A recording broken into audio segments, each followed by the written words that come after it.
This video is for you if you want to understand Napoleon Hill's law of success. Stay tuned till the end for a special little bonus tip, bonus book on how to be successful. His prequel to Think and Grow Rich. I personally believe that Think and Grow Rich was a watered down version. It was made more palatable. This book starts off with his first principle, which is the principle of the mastermind. Now, this is where you surround yourself with a group of people that never tell you, no, you can't do that. It surrounds you with, as Kevin Smith of Clerks fame says, surround yourself with why nots. Instead of why or you can't do that, surround yourself with people who say, why not? So the law of the mastermind is to surround yourself with people who are going to support your life vision, what you want, where you're going. It's not that they're not going to say, no, you can't do that. They're going to say, how do we do that? Not, you can't do that, but how do we do that? I've had so many people tell me, you can't do that, while I was doing it. This leads us to the second and most important part of any person's life plan or aim, and that is the definite chief aim or life vision. This is where you encapsulate your whole life or your plan for the next few years into a statement. Now, this statement can be made up of paragraphs or it can be one sentence. I myself have 2 pages that I read every single day, and about once a quarter I pull out and read my whole life vision, which reminds me I need to do that. My whole life vision is based on a 50-year plan, whereas my current life vision is based through December 31st of 2025. The definite chief aim keeps you focused. You can read it morning and evening. You can read it 300 times a day if you want, but at least once per day. And I like to start my day with it. The next thing we move into is self-confidence, and this is belief in yourself and your ability to achieve what you're going to do. This was one of the hardest things for me to get to. Not that I had a problem with getting things done, not that I had a problem with confidence, not that I had a problem with seeing that my only competition is myself, but I never had anybody behind me pushing me to achieve. So when I did achieve, I rarely had someone saying, hey, good job. So I, as a friend of mine said, what's the sound of one hand clapping? There we go, good boy. Great job. He moves on to the habit of saving. Now this is one of my hardest. Coming into putting 10% aside no matter what. Giving 10% to an organization, hey, been there, done that. Still, in some ways, I'm able to do that and looking forward to being able to do that in greater numbers, greater amounts. But my savings, I've always lived skin of the teeth. And as you see, some of them are missing. So, there's not as much skin as there used to be. But habit of saving. If you save, as Bruce Lee said, my father taught me, if you make $10 this year, remember next year you may make only $5. Always put some back. The next is initiative and leadership. Now, this one is, even if you don't know the answer, keep going. The universe will present you with the answer if you just keep making committed, constant, imperfect action every day. The universe will hand you the answer. Now, it may not be in the form you expected, it may not be in the form you were looking for, it may not even be in a form you understand, but it will hand you the answer. I want this to happen, and it happens this way. But in the general rule of things, there's not that much difference between these 2 pictures. So, if you keep going, either the universe will go, no, I'm not letting you do that, or it will hand you the answer. As long as you are working to benefit someone else and you are leading others to benefit others. And by the way, a good leader brings people to their best. Then the universe will present you with the answer. Imagination Visualizing, visioning, and planning your life. As we already stated from Definite Chiefing, you have to see what you want. You have to taste it. You have to smell it. You have to hear it. You have to feel it. You have to have that intuition into it. You have to think it. You have to dream it. It has to be there every moment of every day. It has to be with you. It has to be a part of you in such a way that no one can question where you're going. And when you surround yourself with that mastermind, those people that would question you can just, fly off somewhere. Enthusiasm. You've got to be your own cheerleader. There are times when people are just going to tear you down for the sake of, since they can't do it and they're not happy about their life, they're going to tear you down just because they're not in the part of it. And the reason they're not a part of it is because they're tearing you down in the first place. But I've had so many people tell me, you can't do that in the middle of me doing it. You can't jump that high when I'm jumping higher than what they expected. And they're tearing me down because they can't do it. They don't believe I can, or they don't want me to because they're afraid of being shown up. And so many people will do this. And every single time, if you keep going, you say, thank you for your opinion. Okay, you can have your opinion, and you keep going, pretty soon,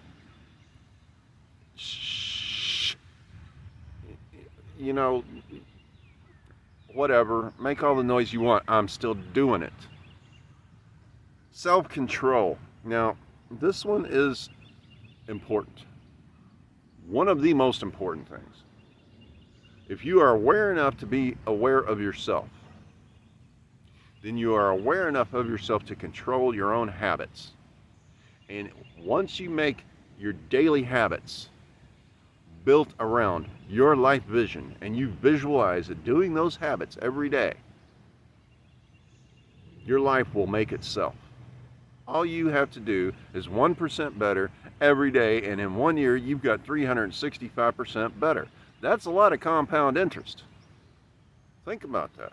If you do 1% better every day on 10 goals, that's 3,650% better overall.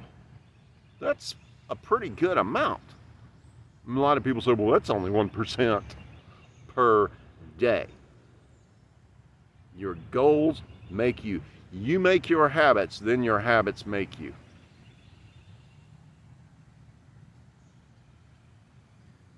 Another one, and this one really goes against the American grain. This one really goes against the American grain as a general cultural rule, and that's the habit of doing more than paid for. If somebody pays me to pick up 10 sticks, I'm picking up 11, probably 12 or 13. If someone pays me to clean the outside of the windows, I'm going to clean the inside of the windows too. If someone pays me to clean the toilet, I'm mopping the floor when I get done. Do something that's more than paid for. When I work with my clients and I do their recording, I send it through, I don't just pull it out and run it through a processor to condense it and make it to where I can send it to them. I make sure that the sound is good because I want that sound working for them. I make sure that it is smooth. I might extend some spaces or shorten some spaces or edit spaces out. I make sure that if I stumble or I sneeze or I cough, it's edited out. I don't have to do that.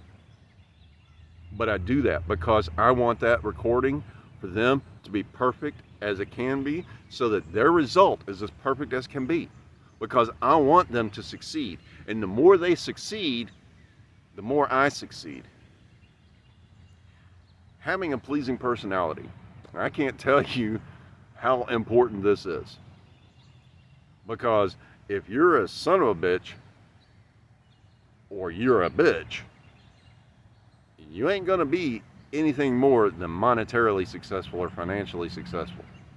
You are not going to have successful relationships. You are not going to have an enjoyable life overall.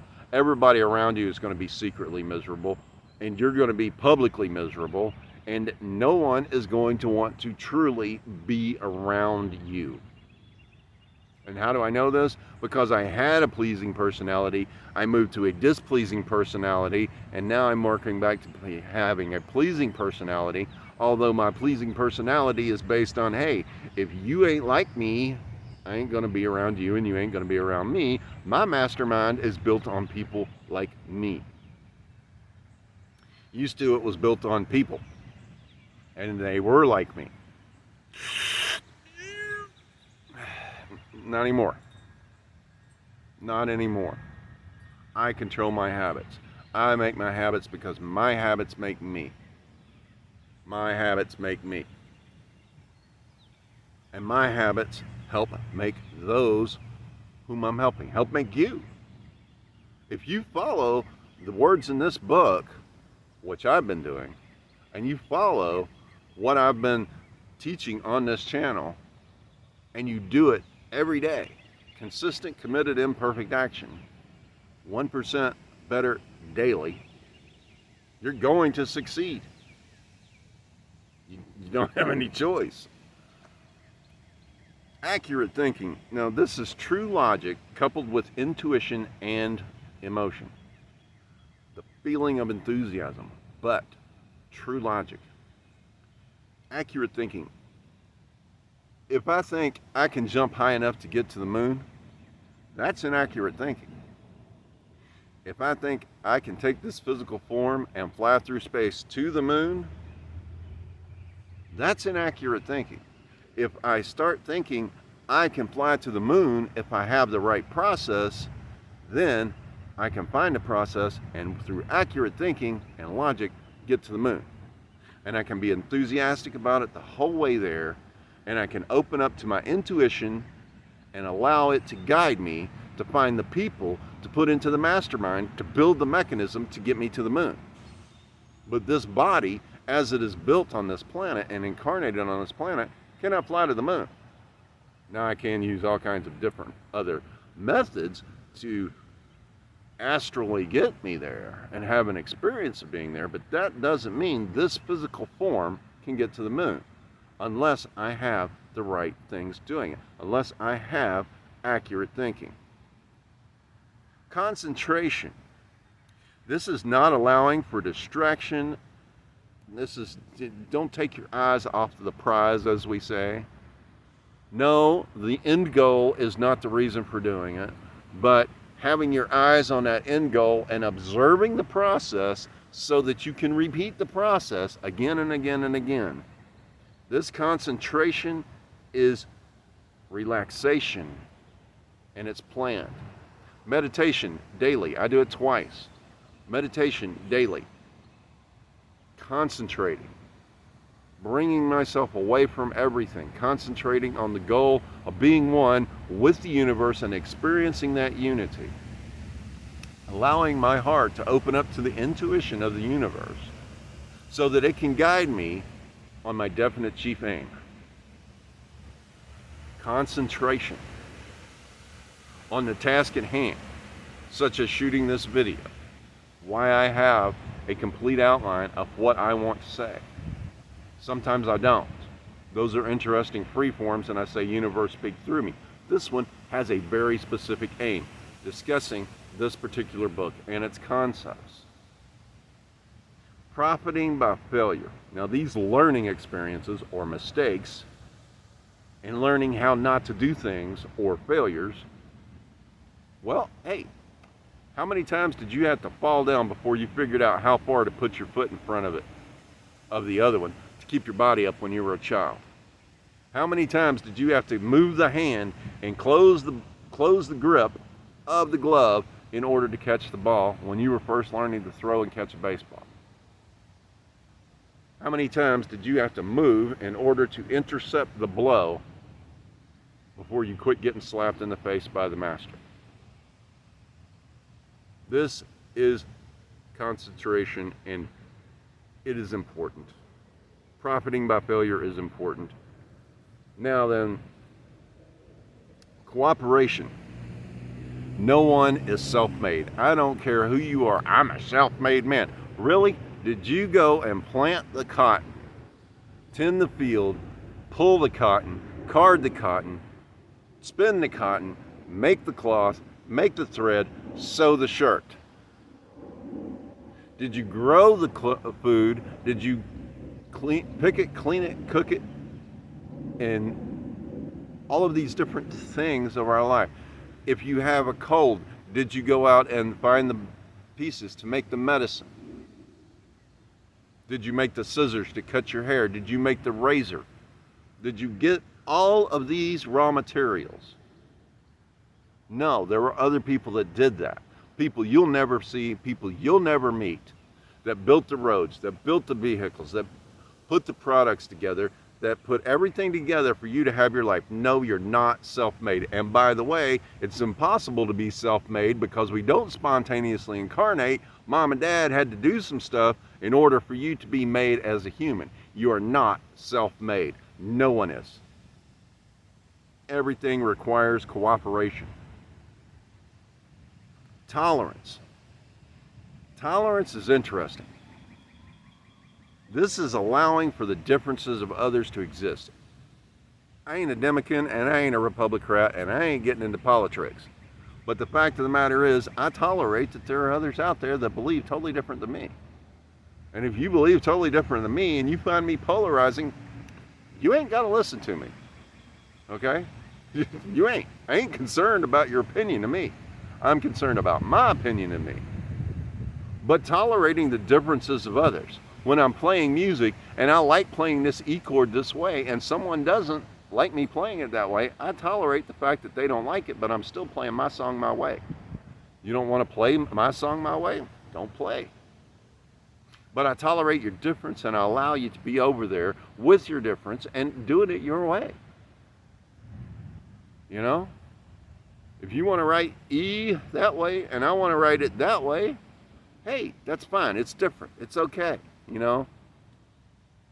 But don't impose your differences on me and say, I have to be like you, because I'm not telling you you have to be like me. The next one is important. And this is the golden rule. Now, the happy hippie from Jerusalem said, love others as you love yourself. Basically, as you love yourself, love others. This moves that tolerance level up a whole lot. Because there's a lot of people I don't like. I love them, don't like them. This includes blood family. I love them.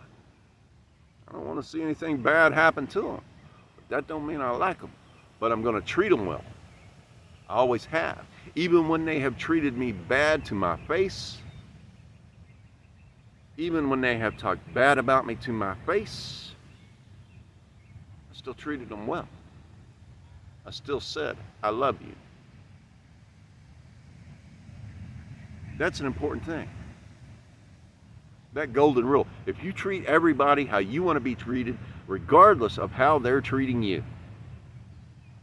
Now, I have not always been perfect with this. I was definitely not perfect with this in romantic relationships, especially with the ex-wife. But then again, after a while, the tortured bear strikes back. After a while, you say, okay, I've been treating you good, and this is how I'm getting treated? Rare. Now, was I right for doing that? I should have just walked away. Or I could have. Every time I'm with my sons, I know I shouldn't have. I'm glad I didn't. But, you know, I was no angel. But treat others how you want to be treated, regardless of how they're treating you. And I worked to do that all the way through the whole thing, even once I've gotten the papers that say, this ain't a thing no more, legally. And I'm grateful for it. Still, I work to treat that other person how I want them to treat me, regardless of how they treat me. Regardless of how they treat me. Now, you keep slapping me in the face, I'm going to defend myself. Because the happy hippie said, turn your cheek. He didn't say what to do afterwards. He said, forgive your brother 70 times 7, which means don't count. But the fact of the matter is, I might forgive you for slapping me in the face after I've slapped you in the face. And this brings us to the universal law of cosmic havoc force. Now, the law of attraction, the predominant, if you look at that word attraction, the predominant word in there is action. Consistent, committed, imperfect action gives you traction, and then you attract. The law of attraction works. And there is soul power. If you don't believe in a soul, that's fine. Be an atheist.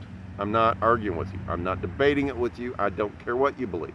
I believe in a higher self. Bye. Your soul guides your body. Your body is able to decide to go against what your soul wants.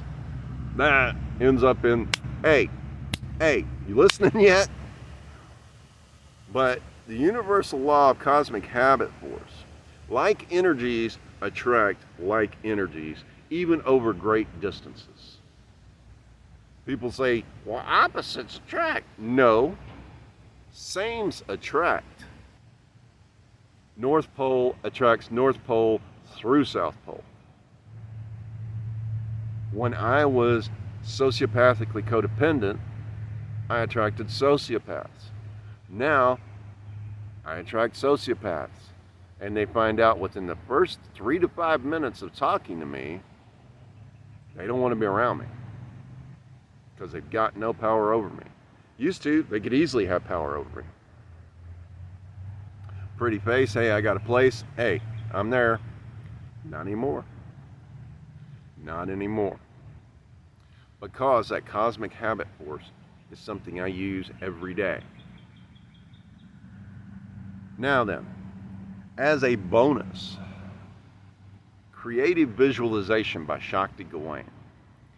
This book is a very practical book. It's simple. It gives the underlying principles and exercises in visualization and visioning techniques. And it uses the concept of reinforcing everything you're doing with your thoughts and beliefs shaping your reality. You got to feel it to reel it. Shakti Gawain was an awesome author. She was here from 1948 to, I believe, 2008. Maybe 18, but I believe 2008. But this thin little book, not much more involved or thicker than James Allen's As a Man Thinketh, is an incredible tool. And if you use it to supplement the law of success, you're going to find yourself being successful in all areas of your life. Why? Because you can't help but succeed if you have a good plan, and if you visualize that plan, even though things may not happen exactly as you're visioning it or exactly as you visualize it, oftentimes, if given the chance, the universe is going to over-deliver. Shakti Gawain's Creative Visualization. There are several books out there, other books called Creative Visualization. This is the one that's noted most often. It's simple, it's easy, its exercises are simple and easy. It uses the cosmic habit force. Ladies and gentlemen, friends and brothers and sisters, know this. This book, The Law of Success, and this book, Creative Visualization, will change your life if you apply the principles in it. They have changed mine. I don't care what you believe about the personalities of the people involved. The books contain truth.